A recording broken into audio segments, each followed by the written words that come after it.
E você vê que os sistemas aí de controle da corrupção acabaram se corrompendo também com o Lava Jato e tudo, tirando toda a legitimidade aí de quem deveria fiscalizar. Então, tá feia a coisa aí, Francisco.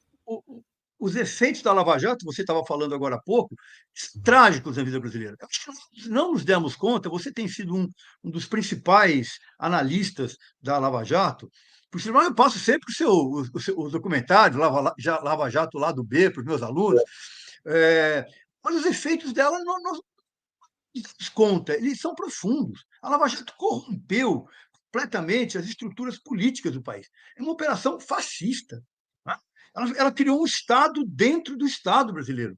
É. Né? E em torno de corrupção, agora a transparência internacional aí que você estava se referindo, né? Mas e ela houve uma leniência geral em relação, né, aos tribunais superiores em relação ao Lava Jato. Então, ela criou raízes, ela deitou raízes no sistema político, no sistema judiciário, na mídia, né? A mídia, que foi um chapa branca, uma mídia chapa branca da Lava Jato. Né? Ou seja, a Lava Jato era uma espécie de central de notícias. Ela produzia, entre aspas, aquele conjunto de factoides que se tornavam verdadeiros, como prender, mandar prender, etc., e divulgava. E aí um conjunto grande de jornalistas chapa branca, alguns ingênuos, né, podemos até dizer assim também, né, que acreditaram na aura, né, lavajatista, e aí tornou isso, o país ladeira abaixo. Desde a Lava Jato, o país veio ladeira abaixo. E nós temos que de fato, prestar contas disso. Né? A Lava Jato não pode. Ela destruiu a economia brasileira. Você tem mostrado isso. Completamente. Ela destruiu o setor mais complexo do país. Né? Ela destruiu o sistema político. Ela levou um fascista à presidência da República.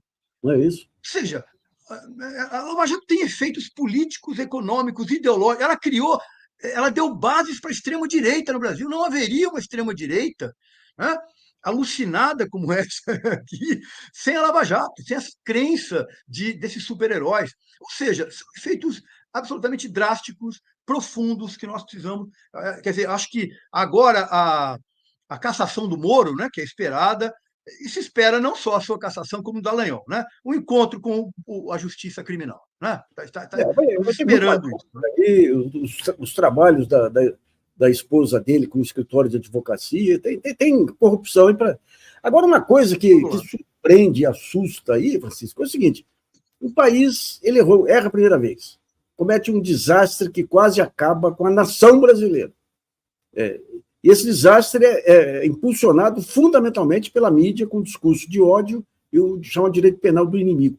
Daí passa o governo Bolsonaro, entra no novo governo e aparentemente não se aprende nada.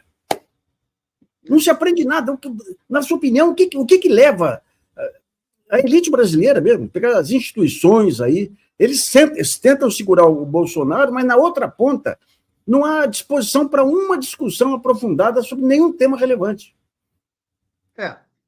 Nós não vamos esquecer que mesmo instituições como a OAB, como outras, apoiaram a agenda econômica do Bolsonaro. Né? O Supremo apoiou a agenda econômica do Bolsonaro, não apoiou as loucuras comportamentais, né? O não combate à pandemia, mas as elites brasileiras são elites escravagistas. Sim. Elas não mudaram. E é isso na grande mídia. O que a gente vê no Estadão, na Folha? Né? Mudaram.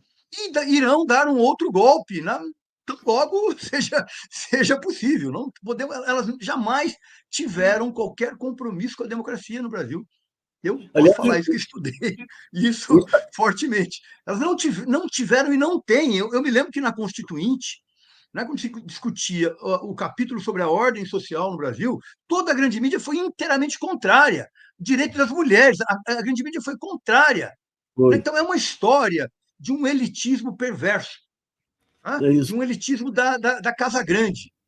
E isto, portanto, não muda, não tem mudado no Brasil. Acho que só vai mudar, Nassif, com muita luta política. Eu acho que eu não tenho dúvidas com isso. E é a luta popular, é a luta de rua. É claro que as instituições, parlamento, né? O Supremo, o Executivo, são muito importantes as instituições, mas jamais se pode confiar apenas nelas. Elas mostraram isso para nós. Mostraram em 64, mostraram em 2016. Vai a onda, a onda. Dizer, Você cria a onda.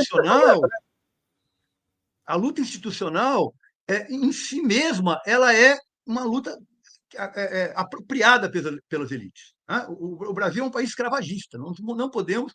É um país com a lógica da Casa Grande. É isso. Né? Não, você pega e isso vem chegando até aos negros, uma parte dos negros, uma parte dos pobres, né? Evidente.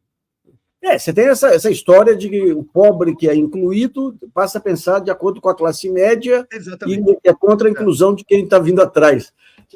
O Paulo Freire tinha toda a razão. O pior tipo de oprimido que tem é aquele que se espelha no opressor. Né? Mas você pega o Supremo foi contra a Constituição, ao permitir a venda de empresas subsidiárias de estatais, foi contra a Constituição. Sem dúvida. Ao tirar os direitos trabalhistas, dizendo que estavam anacrônicos, e não colocar nenhum outro direito no lugar, foram contra a Constituição. E só perceber, outro dia estava vendo o Luiz Roberto Barroso falando, agora os tempos são outros. Ou seja, se amanhã voltar os tempos de golpe aí, uma parte aí vai, sabe, os Lewandowski, outros são exceção aí que voltarão a fazer o mesmo que fizeram aí, o Fux, esse pessoal todo, aí Joaquim Barbosa, né?